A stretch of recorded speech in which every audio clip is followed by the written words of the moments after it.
We cannot properly discuss the great structures of Giza without identifying each structure as inclusive within our discussion. First, the rising sun and its direction. Then, the valley temple in which the Sphinx bows down is beast-like nature. And lastly, the pyramids located behind the Sphinx, the forehead. Now imagine for a moment the wild beast and or the Sphinx being told and or taught as the most honorable Elijah Muhammad teaches. You are ever making mistakes which will prove to be fatal to you and others of your own.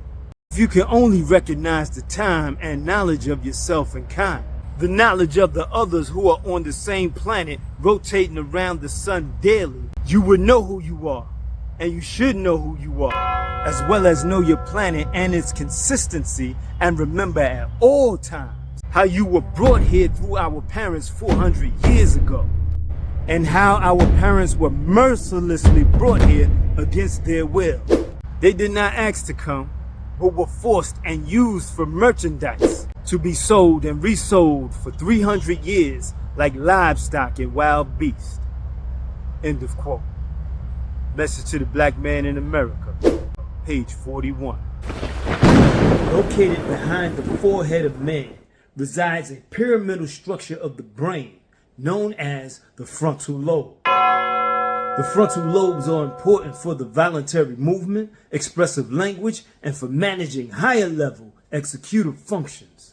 Executive functions refers to a collection of cognitive skills, including the capacity to plan, organize, initiate, self-monitor, and control one's response in order to achieve a goal.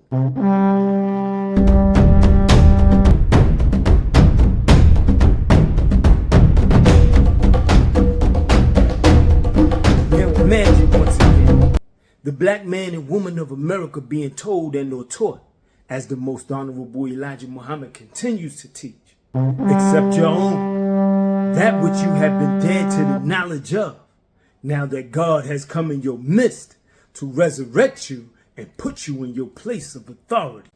Within the great pyramids of Giza, there are 3 chambers known as the king, the queen, and the subterranean chambers.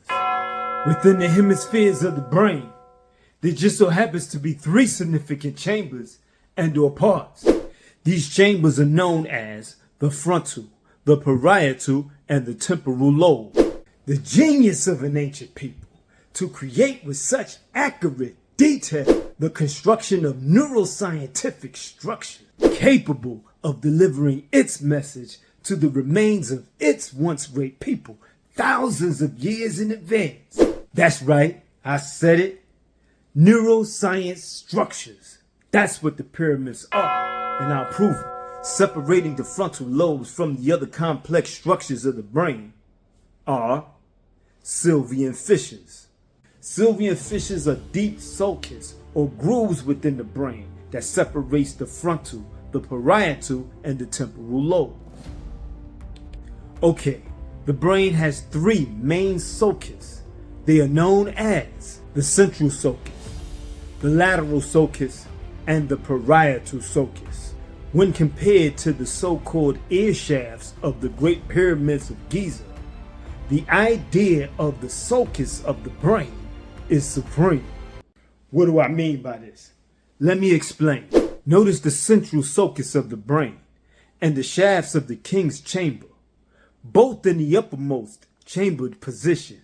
Notice the lateral sulcus of the brain and the shafts of the queen's chamber, both are in a position beneath the uppermost chamber. Notice the parietal running downward beneath the other 2 sulcus of the brain, as the shaft running downward beneath the king and the queen's chamber into the subterranean chamber of the pyramid. Now, contrary to popular beliefs, the shafts of the Great Pyramid of Giza are not straight, directional wise. They curve at certain degrees, just as the sulcus of the brain. But wait, there's more. There are 2 other pyramidal structures of the brain as well. They are located on the oblongata, on either side of his ventral front midline.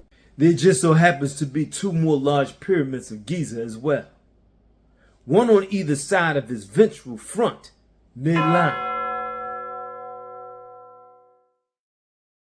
Nowadays, it is common knowledge to know that the Great Pyramids of Giza were once completely covered in white polished limestone.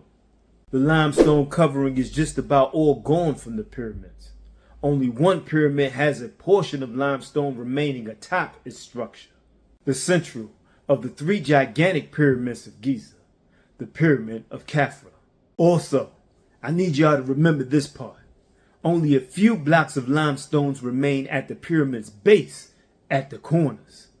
I hope y'all ready for this. In neuroscience, the medullary pyramids are paired white matter structures of the brainstem's medulla oblongata that contains motor fibers of the corticospinal and the corticobulbar tract, known together as the pyramidal tracts. The lower limits of the pyramids are marked when the fibers cross, decussate.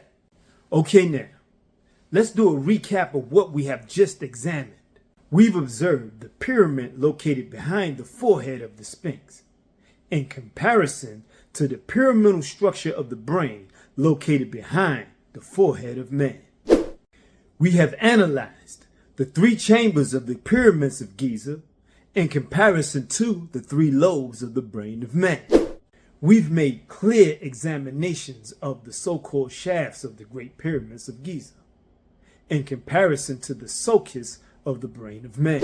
We have examined the limestoneless pyramids on either side of the central pyramid of Giza in comparison to the medullary pyramid of the brain. The medullary pyramids are paired white matter structures of the brainstem's medulla oblongata located on either side of his ventral front midline.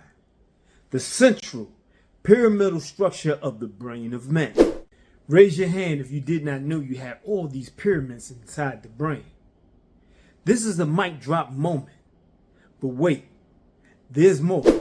There are, in fact, other pyramidal structures of the brain known as pyramidal cells. Pyramidal cells make up 75% of the cellular component of the cortex, and they are the main output neurons of the cerebral cortex. You gotta love this part. They vary in size, going from small to gigantic. Thus they are the small and gigantic pyramids of Giza. Neuroscientific structures. That's what the pyramids are.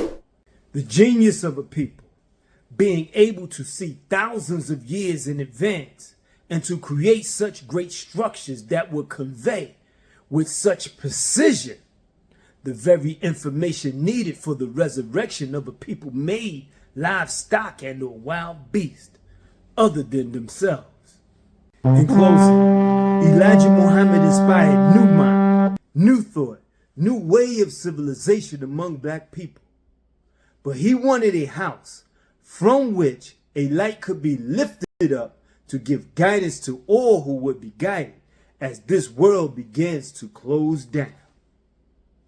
This National Center for the Re-Education and Retraining of the Black Man and Woman, but for the totality of the human family of our planet, I named this mosque after the only woman that the Quran names a chapter after, the mother of Jesus, Maryam. All human beings need to be re-educated. That is the purpose of the National Center. End of quote. The Honorable Minister Louis Farrakhan. I want to take this moment to thank you all, everyone, for sharing your precious time with me in this discussion. Follow, like, comment, subscribe. Hit that notification button, because there's more to come.